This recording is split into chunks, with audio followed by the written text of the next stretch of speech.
OK，咁我哋嚟講一講呢個 linear programming 嘅 P-lesson 啊。咁啊喺之前其實我哋要記翻之前嘅中二啊、中三啊一啲概念啦，咁我哋先至可以將呢一課學得比較透徹或者簡單啲上手啊。好，第一啦，咁我哋要講翻中三嘅 inequality。咁其實喺中五學期頭都講過啦，話 inequality 咧，咁啊第一樣嘢啦，我哋要記住啊。咁啊咩叫即係 inequality 嘅意思係咩？即係例如呢個符號，呢個符號就係 inequality 嘅意思啊嘛。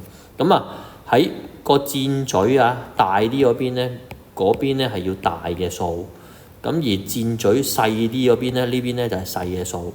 咁啊正常嚟講，我哋都記得㗎啦。咁啊，所以咧，咁啊，如果要用 inequality 去比較兩個數嘅大細咧，大喺闊啲嗰邊啦嚇，細嘅咧就喺尖端嗰邊。OK， 細嘅喺尖端嗰邊，細嘅喺尖端嗰邊，細嘅喺尖端嗰邊。跟住而大啲個數咧，就喺擘開口嗰邊。OK， 得唔得？大小跟住就大小。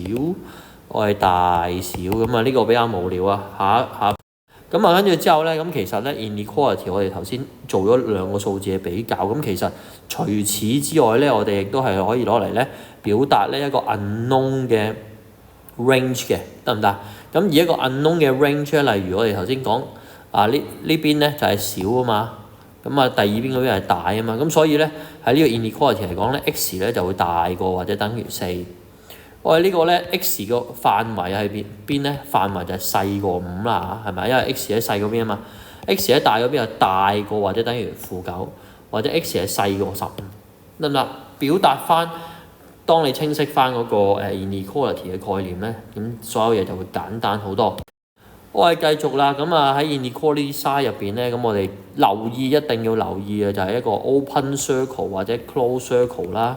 咁咩叫 open circle 咧？就係攞嚟表達咧，佢就不等於嗰個位置嘅數嘅。咁啊，所以 open circle 的話咧，我哋個 inequality 嘅表達咧就係 x 細過-4，得唔得？咁啊，從 graphical method 嚟講咧，咁如果我要等於埋呢個-4點算咧？咁我哋就用一個實心嘅圓形 ，OK， 咁就會表達埋等於-4㗎啦。咁啊，呢啲都係嗰個 inequality sign 嗰個概念啦。繼續。咁啊，解決完 inequality sign 嘅概念或者佢個 graphical method 嗰個概念之後咧，咁我哋其實基本上咧 inequality 我哋要 solve 佢咧，都不外乎之前 solving equation 嗰3個方法，就係 grouping like terms 啊、transposing 啊，同埋 remove the bracket。OK， 咁啊，其實我哋由中一做到而家中5咧，應該大部分咧都處理得好好啦。grouping 就 like term 同埋 transpose， 但係transpose 同 removing bracket 都處理得好好。但係睇住咯喎，咁其實咧喺 grouping 就 like term 咧 remove bracket 咧，大家都冇乜問題啊，都係照舊好似 solving equation 咁做嘅啫。咁啊最複雜嘅咧就係 transpose 啊，記住啊，當 transpose 嚟講咧，我哋成條式會乘或者除一啲負數咧，咁咧嗰個 inequality sign 嘅 direction 就要轉啦。OK， 咁啊呢個我諗由中3開始提到而家㗎啦。咁啊喺呢度咯噃。嗱咁例如啦，咁啊當我哋嗰個 transpose 咧，咁啊有乘除一啲負數之後咧，咁我哋咧就要轉個 direction 啦。OK， 嗱例如呢個係 example 1啊，咁啊一開始呢行係咁啦，咁我哋做咗啲咩啊？乘咗個-3啊嘛，所以咧嗰兩邊乘-3，所以嗰個 direction of 嗰個 inequality sign 要轉啦。OK， 另外一個啊呢度啦，呢度-4細過唔係-x 細過4，咁我哋要揾嘅多數係 x 嗰個 range 啊嘛，咁咪將個 x 咁將個左右乘負咯，咁所以要 change 嗰個 inequality sign directions。我哋呢一度仍然啦，咁我哋要 x 做 subject 噶嘛，咁啊轉個-4除過去。咁做呢個 transpose 咧，咁個 direction of inequality sign 要轉啦。OK， 咁啊3個 example 都教咗你，即係乘除啊一個負數嗰個 directions of inequality sign 要轉。好，咁啊呢度咧呢個就係一個比較好嘅 remark 啦。當如果我哋 transpose 左右乘正數咧係唔會轉嘅。OK， 但係當我左右乘個負數咧，嗰個 inequality sign 就要轉啦。OK。咁啊呢個咧就係中三嗰個 inequality 嘅一啲概念啦。咁繼續，咁啊俾我哋 check 下究竟我哋識唔識啦。咁啊呢一句呢一度跳落去有冇錯咧？咁啊明眼人頭先聽到認真聽都知㗎啦。咁啊其實呢個咧，因為我哋左右乘咗負3啊嘛，咁所以嗰個 inequality sign 咧呢個先係啱嘅。OK 呢個係錯嘅。OK 得唔得？記住啊！好，咁啊下面啊，咁啊呢度改翻啊，咁啊繼續下一步。有冇地方錯咧？OK 有冇地方錯咧？咁啊呢度乘咗個負3落去都冇乜問題。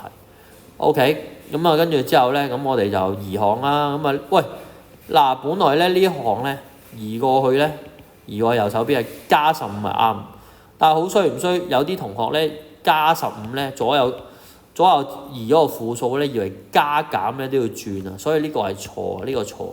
咁啊嗰個啱嘅應該就係 2x， 因為佢個inequality direction 係冇轉嘅 ，even 嗰個負15調嗰個隔離，咁啊16，咁啊所以咧 x 就係8啦，大過等於8。OK， 咁啊呢個就係即係幫你 recap 之外，亦都用一啲 example 去 check 翻你個 concept 啊。繼續。好，咁我哋要記翻中二嘅嘢。咁中二學咗啲咩咧？咁啊呢個一定要識㗎啦。咁啊 plot 翻條線出嚟。喂，咁成日都係問下點 plot 啊？咁啊如果佢俾咗幅圖我哋咧，咁啊最簡單咁我哋 x 就要 y 要定翻嘅。OK，咁啊跟住之後咧，咁 x 最好梗係0啦 ，x 最好0計到代咗落去 y 係2啊。咁啊之後 x 咪代1咯，咁啊變咗4。咁基本上有兩個 point 我哋就得啦 ，x 0。y 係2 x 1 y 係4，咁啊有兩點，咁我哋一畫條斜線咧 ，OK 咁就計到啦。咁啊其實已經 draw 到個 equation of 呢個 straight lines 啊。咁啊我希望大家 recap 翻呢個 idea。咁點解我俾多幾個正方形你咧？因為好多時啲人會計錯嘅。咁啊3點咧就一定咧保障你咧，你就唔會畫，即係唔會畫錯，因為你見到3點如果唔係條直線咁你即係你計數有問題。咁如果2嘅話咧，咁就6啦。咁啊，如果計數冇問題，2嘅6係冇問題噶嘛，2係6啊。咁3點成一直線。咁啊，正常嚟講，你計數 OK 都唔使3點啊，2點都夠噶啦。OK。好啊，咁啊呢度就係教我哋畫啦。咁啊呢度其實頭先已經做咗啦。OK，咁啊最尾啦，要理解埋中5嗰個 and 嘅 concept 啊。咁啊。and 第一啦，有兩種方法表示，一種即係寫翻個 and 俾你睇，第二種就用呢個符號表示啊。咁啊，呢個符號咧就中意我哋 and 咗兩條等式咧，跟住之後揾翻啲 x y 啊。OK， 記唔記得啊？咁啊呢個 and 啦。咁啊，所以咧佢就話，一係 find the intersection of two conditions， 或者 find the solutions that satisfy both conditions 啊。咁即係呢個就係即係 and 嘅 definition。咁啊，最後啦，咁啊，俾翻中5嗰幅書嘅圖啦。咁啊，如果我要 x 細過8同埋 x 大過2，咁我 by graphical method 咧，咁我哋喺呢條數線度咧就 draw 到呢幅圖。咁而因為我哋要 and 啊嘛 ，and 即係要 satisfy both condition。咁而呢度咧，呢幅圖咧，成條數線可以分開 region 1、region 2同埋 region 3嘅。咁啊，邊一忽 region 係 satisfy both condition 咧就得 region 2嘅啫，所以咧最後我哋得出個結論咧就 x 咧就 lies between 2同埋8嘅。OK， 嗱咁啊最尾呢一度咧就係上學期咧大家喺度做嘅一啲 example 啦。咁啊有啲呢啲全部同學做嘅。咁啊佢計完之後咧佢 and 咗呢兩條式啊嘛。咁 and 完之後原來佢哋咧冇一個成條數線上面冇一個 region 係 satisfy both conditions 嘅。所以咧就 no solution。OK， 好，咁今日嘅 recap 完啦，咁啊記住做下面嘅 Google Form 啊。